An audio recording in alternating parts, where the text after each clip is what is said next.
11 a.m. on the West Coast, 10 a.m. Wow, that was fast. 10 a.m. on the East Coast of America. Good morning, America. 3 p.m. in London, 7:30 in Mumbai, India, 11 p.m. in Kyoto, Japan, and in Malaysia, it's 1974. I'm Jay Sheldon, and I'm not wearing pants. Among other things, happy Monday. Oh, it's a Monday like never Monday before. Yeah, and it's hot too. It was nice today. Not bad. But suddenly tonight, I don't know, it got humid and hot and yeah. So we've been suffering through that for the last however long. Coming up tonight, dancing could get you assaulted, literally assaulted. Might even turn into a battery, assault battery. Um, we'll have that for you. We've got other weird and wonderful, wacky, strange stories for you, which is what we do on this show. We share that, all the different odd things that I find that I think you might find interesting. And welcome in to all of our viewers on Facebook, YouTube, Twitch.tv, and Rumble.com. Yes, we are also live on Rumble.com. Thank you, Rumble. And to our podcast listeners who are listening to this after the fact, it's the audio part of our live video stream, which goes on 3 nights a week, Monday, Wednesday, Saturday. And you can download our podcast, subscribe to wherever you listen to your podcasts, Apple Podcasts, Spotify, Google, Stitcher, Radio Public, Geo7 in India. Got a big audience in India. Thank you. And matter of fact, got a very interesting story from India tonight, having to do with aliens. Could be. We'll talk about that coming up too. Thank you for all of those who have signed up and subscribed or followed our podcast on your podcast platforms. We're almost at 900 in our goal to hit 1,000. We got to do it. Got to do it. So please, humbly, I ask, go to your podcast supplier, whoever that is, search for I'm Not Wearing Pants or Jay Sheldon. Look for that logo right there and just click follow or subscribe. That's it. It's done. It's free. Thank you. Thank you so much for the hundreds of you who have done that so far. I really appreciate it. All right. As usual, it's time. Miko Update. Miko Update. And she's shedding. She's doing great. She's fine. She goes for a couple of walks every day. Eating like a house fire, but she started her shedding season, and my house once again looks like the Arctic. There is hair everywhere. I gave her just a quick brush, and this picture is just the beginning of, there she is in the background looking up at me like, yeah, so what are you going to do about it? But yeah, this is actually deceptive. That pile of fur is bigger than my hand. And that was just the first brush through. There was 3 times that amount by the time I got done. So yeah, it's Arctic weather season here at the Istana Sheldon. Oh man, what a nightmare. All right, hey, before I get into the topic of the night, this just popped up. I didn't get a chance to include it in the show notes. Once again, our friends at World of Buzz, we've got a lot of stuff from them tonight because they have the coolest website with all kinds of cool stories. But I gave this one the Darwin Award for obvious reasons. This just popped up a few hours ago. I didn't get a chance to include it in the show notes, but you got to check this idiot out. This driver of this car thought it would be fun to install one of those quick release steering wheels. You just hit the button and the steering wheel pops off.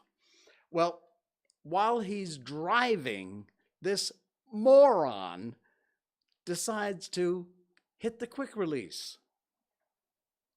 And this happens. Check out the video. If you're listening on the podcast, Just check out World of Buzz. You'll see it there. He releases the steering wheel. He can't get it back on. His friend on the passenger side, and there, crash. Very nice. Very nice. As you can see, I gave it the honorary Darwin Award. If you don't know what that is, look it up. You'll figure it out. It's just unbelievable. Who releases their steering wheel when they're driving the car? Good you crashed. You deserve nothing less. All right. Speaking of stupid people, here we go again, folks.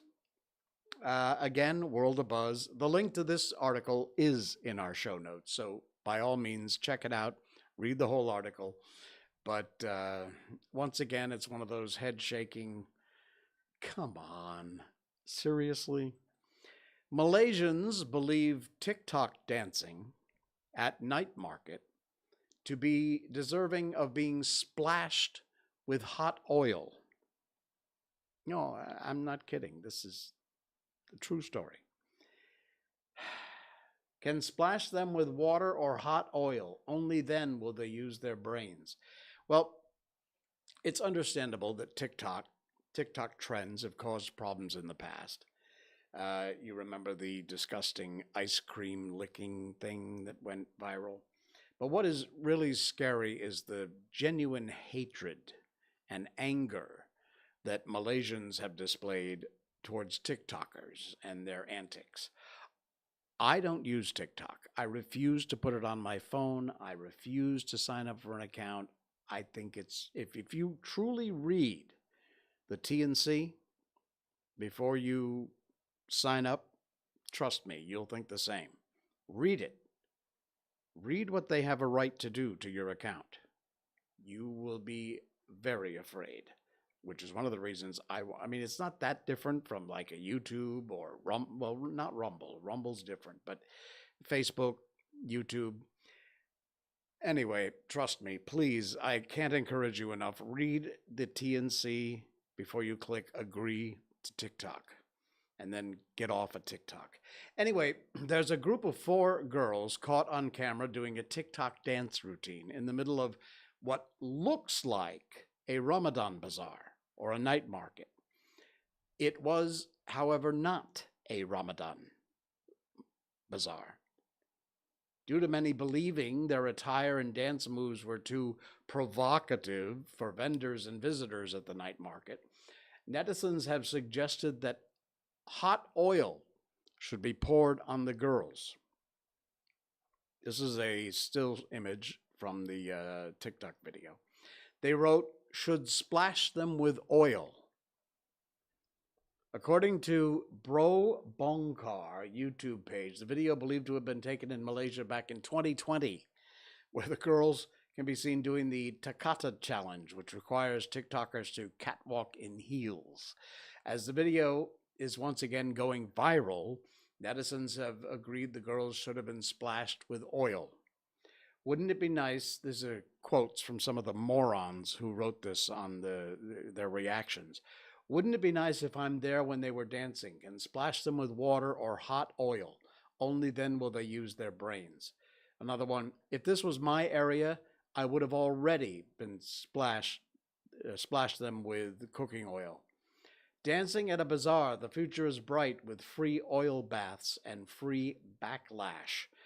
Now, the article goes on from World of Buzz. Considering the anger stems from the fact that people believed it was during the holy month of Ramadan in front of devotees who are fasting, some have taken the initiative to debunk the theory.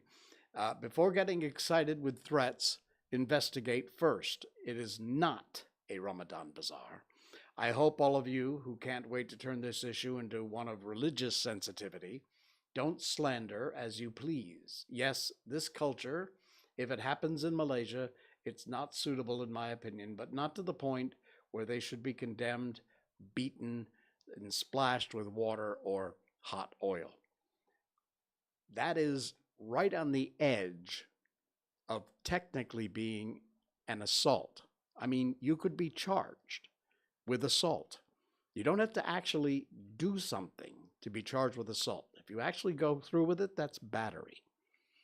But if you threaten and you have the means and ability to follow through with your threat, that's legally an assault.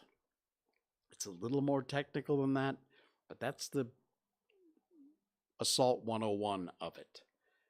Frankly, I think they ought to track some of these morons down and charge a few of them, and then maybe you'll investigate things a little further before you open your fat mouth and make an idiot out of yourself. Anyway, resorting to violence, never the answer, and these are the kind of bullcrap things that wind up getting posted online. The video is there if you want to check it out, and yeah, check it out. It's World of Buzz, and once again, Malaysians showing, some Malaysians, not all, thankfully not a big percentage, but enough that it makes the news, showing what an idiot you are. All right, we promised our Indian audience something exciting, and we have that. This is so cool. I love UFO stories. I share them when I can find them. There's a ton out there. They show up on my timeline all the time because, you know, cookies. But this one came up from India, and I thought, cool, we have such a great Indian audience on our podcast anyway, that I would share this out. And the link is in our show notes, which is our description down below in the podcast. A mysterious ancient laser-cut cave has been found in India. Look at this. How cool is that? Check out the article on the link in our show notes, and you'll actually see a picture of what we're talking about. Kailash, a magnificent, absolutely unexplained old temple, was recently covered by alienhistory.net. It rests quietly inside India, the temple sculpted with such care from solid rock, and even today we would struggle to match the accuracy and precision with which this thing was created, clearly demonstrating old complex technology that has almost definitely been lost over the millennia. It represents, it's possible that this temple is proof of an ancient, far superior tribe, a vestige of considerably more sophisticated society than many current areas of study will allow us to openly explore. Another pair of rock-cut features found in India's Barabar and Nagarjuna Hills. I'm sorry, I'm probably badly mispronouncing these names. In the Jahanabad area. 6 clumsily carved caverns engraved into large stones that litter the surrounding slopes. If you check out, here we go, there's a video. And again, we're going to mute that, but it's from a group called Ancient History, and it talks about this amazing temple here, which was carved out of one piece of solid rock. Absolutely amazing. Look at that. Look at the interior. And all of that having been carved into the ground out of a piece of solid rock. These pictures are amazing. Again, if you're listening on the podcast, sorry guys, but check out the video. The link is in our show notes. And of course, there's all kinds of alien, was it done by them? Because even today we would have a difficult time, if at all, to be able to do this kind of work. But it is, here we go, the Barabar Hills. Insane. Look at that. Carved out of that giant rock. And look at the precision of those cuts. It is absolutely amazing. Look at that. Perfect lines. Not obviously chipped away. And that's why, in fact, the article mentioned something about, is it possible it was cut with laser? Look at that. Another one. Giant rock and unbelievable carvings. Check that out. That is crazy. It is a very cool article. I encourage you to check it out on alienhistory.net. I know there's some freaky stuff on that site, but this is interesting. It's fascinating. And who knows, India, you may hold the key to our ancient past. Imagine that. All right, what else we got coming up here? Oh, we've talked about this before on the show. Not this specific thing. Sorry, coffee break time. By the way, twitch.tv, you can check out, there's a link, top link on our show notes, our description, to Miko merchandise, which is our show merchandise, which has Miko on it. Hats, t-shirts, hoodies, stickers, notepads, mouse pads, coffee cups. If you'd like to purchase something, just check out that very first link on our show notes down below, and it'll take you right to Miko merchandise. All right, how much does a copy license cost? This was from 2021. It's on chili sauce. We love those folks over at Chili Sauce. They are a crazy group of people. Some are personal friends, but Chili Sauce does a great job over there. Check them out. They did this article back in 2021, but it still applies today. In fact, it was December, so just a few months ago. We have in this country what is called a copy license. It's again one of those things that you're not supposed to talk about, but everybody knows about it. So, of course, I'm going to talk about it. Basically, according to the Road Transportation Department, which is called JPJ here, getting a license in Malaysia is simple and easy. All you need to do is register yourself for the driving school, go to the theory examination, complete a minimum of 16 hours of driving lessons, and lastly, complete the JPJ practical driving test. But one step you won't find anywhere listed on their official JPJ site is paying under the table to guarantee a pass. Did I say that? Of course, you're not going to find any instructions for doing that. Duh. But when it comes to what is commonly known as kopi o license, kopi, which is the Malaysian word for coffee. Hey, let me buy you a cup of coffee. Here's $100 for a cup of coffee. Yeah. Kopi license. You definitely know someone who has one. Maybe it's you. Common knowledge that coffee money thing happens. But after this intern's experience, one of the chili sauce interns, she apparently tried to get her coffee license.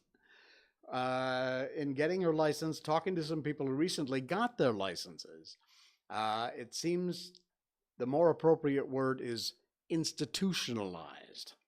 Yeah. From what we found in various forums, it seems the general perception is that JPJ officers might be unfair or inconsistent in their evaluations. There's a blog there you can check on the link. If you're lucky enough and you meet an examiner who's in a good mood, then he might excuse some small mistakes. But some candidates also claim that they've been asked to stop driving and that they've failed the test and no valid reason was given. They just say, nope, stop, you fail. Anyway, this goes on and talks about this intern's experience. Gia Earn, confident enough with her driving skills, went through the legit route, failing 5 times. She gave in and paid the money. And guess what? She passed. Miracle of miracles. Oh, man. Check it out. Apparently, they paid 150 ringgit, which was probably a better option than going through the whole process again.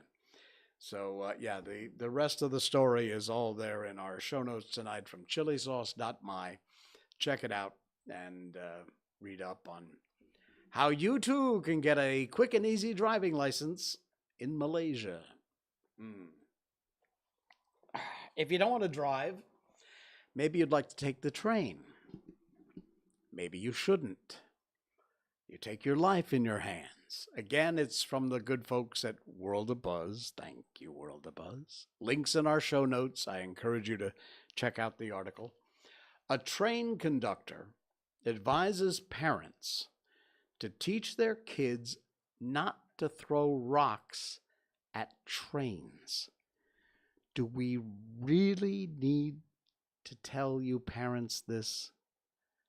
What are you teaching your kids? How are you raising the little brats? Anyway, this is a really weird and discouraging article. Throwing rocks at trains apparently has been a problem in countries including the US and New Zealand. Passengers, train crew have actually been injured by large rocks thrown through windows. So, not a shocker, it is happening here in Malaysia too. TikToker, again, TikTok, train conductor, Redzwan Mana F87 is his TikTok handle apparently, said, why are train windows and doors damaged? And there's a picture here of, oh wow, a window on a train which has completely been shattered. Identifying himself as Pak Su, he begins his rant asking the help of the public to stop vandalizing trains. He's asking for your help to advise your children and your neighbors stop throwing stones at the trains. They experience it, he says, every day. Every day these little morons are out there whipping rocks at trains. What is the matter with you? Please have pity, he says, for the people riding the train and for all of us. These trains do not belong to me, but a service that belongs to all of us. Adding the windows now need to be replaced. Netizens commented on the video, urging members of the public to be more mindful of their actions. Yeah, in other words, just knock it the hell off. What is the matter with you? What are you, stupid? More than 15,000 likes. I hope the message will get across. Unbelievable. All right, that's it. But seriously, that's a legit problem. And apparently not just in Malaysia, in the US, in New Zealand in particular. I assume almost anywhere they have trains. Hopefully not Japan. And I would think that if you were able to hit the bullet train, you'd have to have a really good kind of baseball pitching arm. Anyway, stop doing that. It's stupid. And parents, tell your kids that if you catch them, they're grounded for life. This is insane. Not to mention, seriously, rock goes through a window, can seriously injure somebody. Why do we have to do these stories? All right. We're going to wrap up before we get to our book tonight, Tom Sawyer, with a weird one. Kind of funny, but weird. We have what are called mamak restaurants in this country, in Malaysia. I don't know if they exist as mamak restaurants. Basically what they are is they are run by Indians who are Muslim. That is the way mamak has always been explained to me. If I'm wrong, feel free to correct me. But a mamak is someone of Indian heritage who has either been born into or converted to Islam. And they're known as mamaks. And a lot of restaurants, corner restaurants, some are open 24 hours. It's just a good place for some really cheap, gut-filling food. This article, again, World of Buzz. Man, I'm telling you, World of Buzz, we owe you big time. Thank you. Check out the link. It's in our show notes. This mamak restaurant offers Tom Yum Coke, look, and water with cheese. Yeah, there's actually a picture.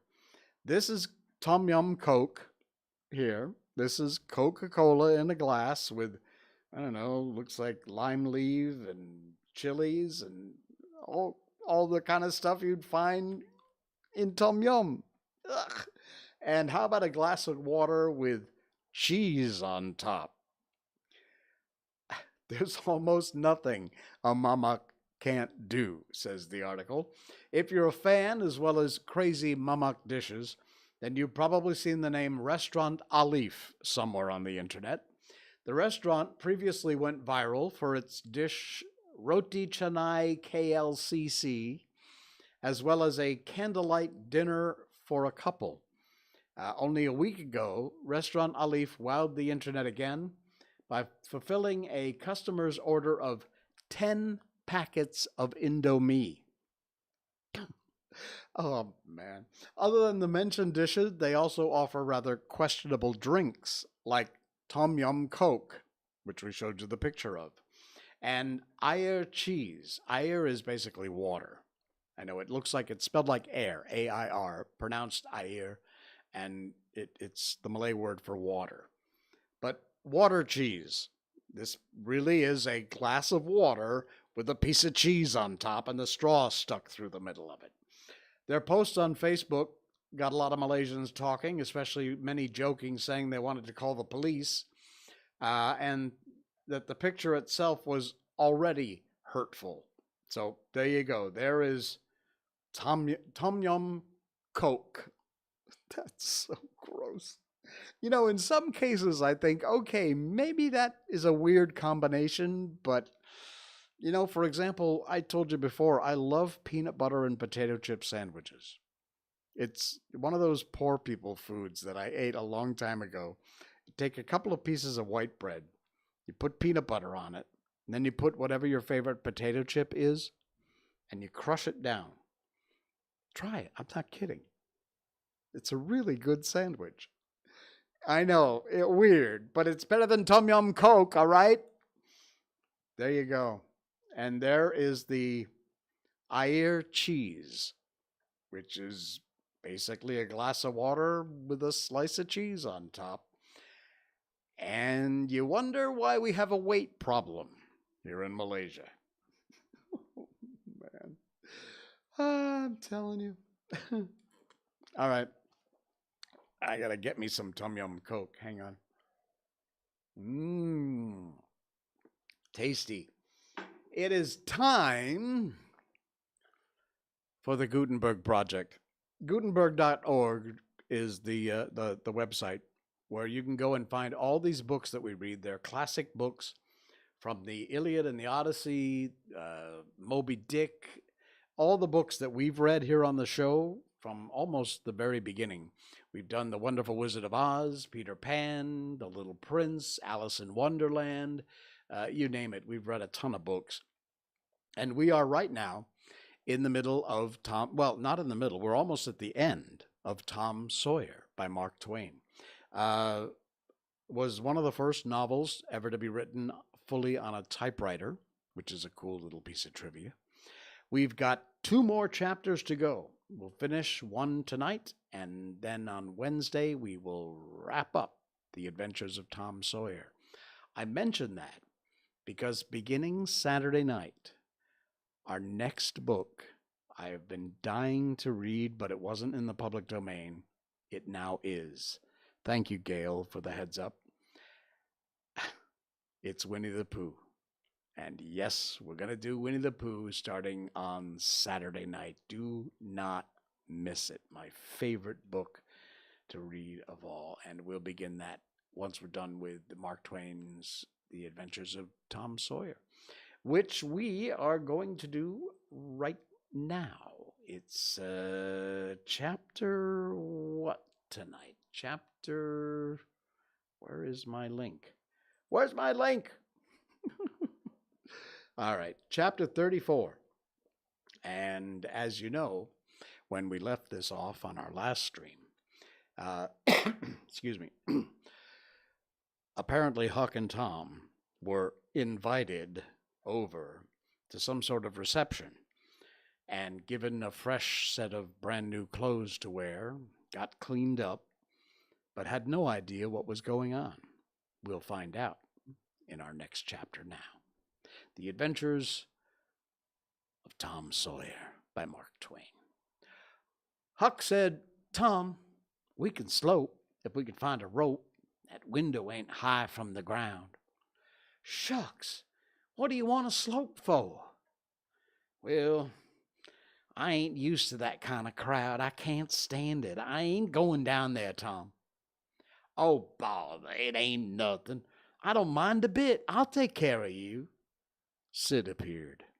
"Tom," he said, "Auntie's been waiting for you all the afternoon. Mary got your Sunday clothes ready, and everybody's been fretting about you. Say, ain't this grease and clay on your clothes?" Now, Mr. City, you just tend to your own business, and what's all this blowout about anyway? It's one of the widow's parties, and she's always having. This time it's for the Welshman and his sons, on account of that scrap they helped her out of the other night. And say, I can tell you something if you want to know.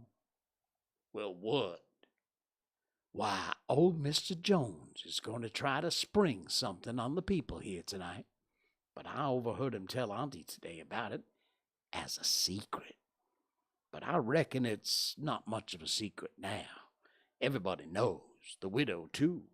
For all she tries to let on, she don't. Mr. Jones was bound Huck should be here. Couldn't get along with his grand secret without Huck, you know. Secret about what, Sid? About Huck tracking the robbers to the widow's. I reckon Mr. Jones was going to make a grand time over his surprise, but I'll bet you it'll drop pretty flat. Sid chuckled in a very contented and satisfied way. Sid, was it you who told? Oh, never mind who it was. Somebody told, that's enough. Sid, there's only one person in this town mean enough to do that, and that's you.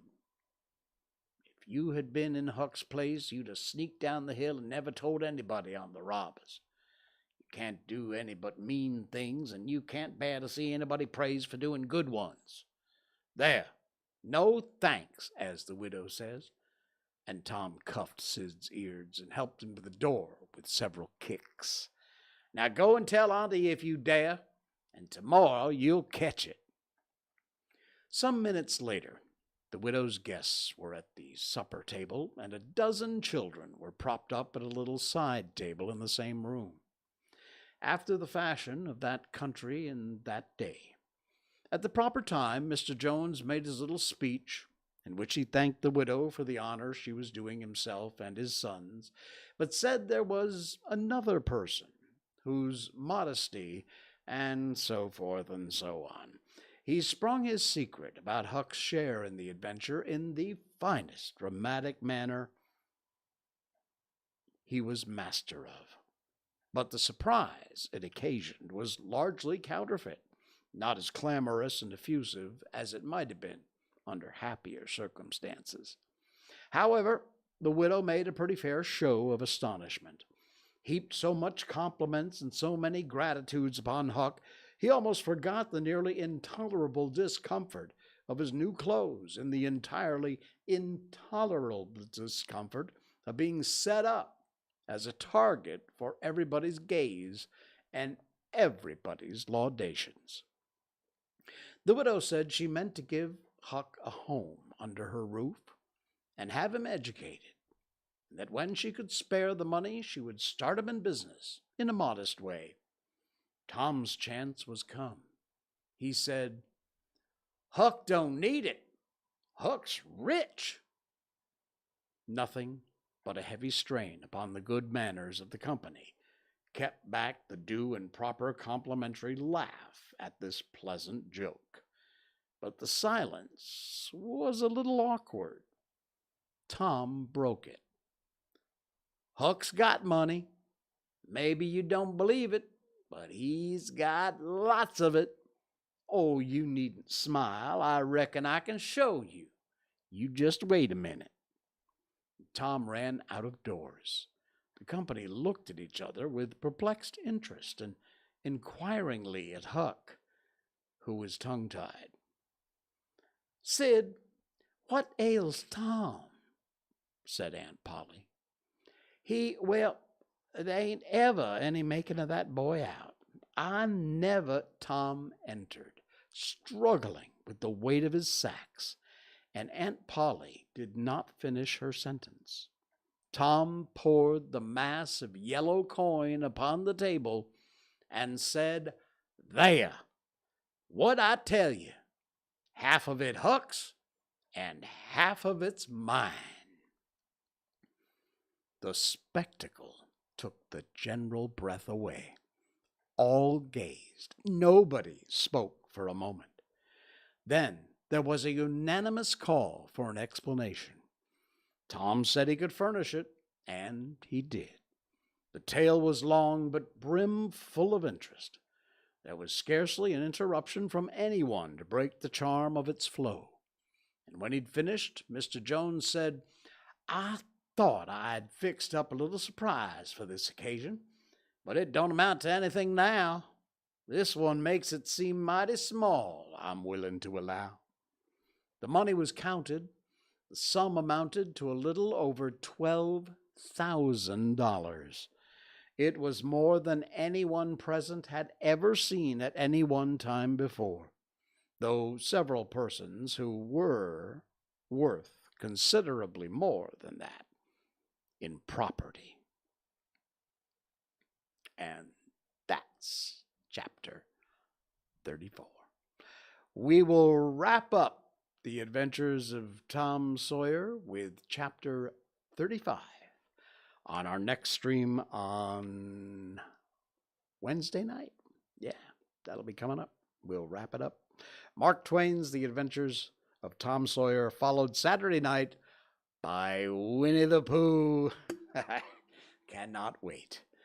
All right, my friends, that's going to do it for us. Thank you so much. Don't forget, if you have a chance, go to your favorite podcast supplier, Apple Podcasts, Spotify, Google, Stitcher, Radio Public, Geo7, and look for I'm Not Wearing Pants or Jay Sheldon. Search it out and look for that logo. And just hit follow or subscribe as we are on our way to 1,000 average weekly downloads. We appreciate it so much. Thank you.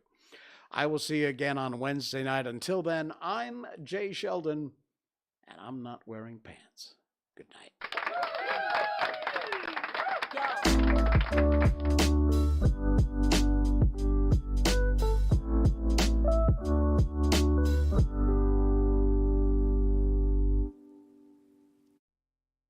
Snort.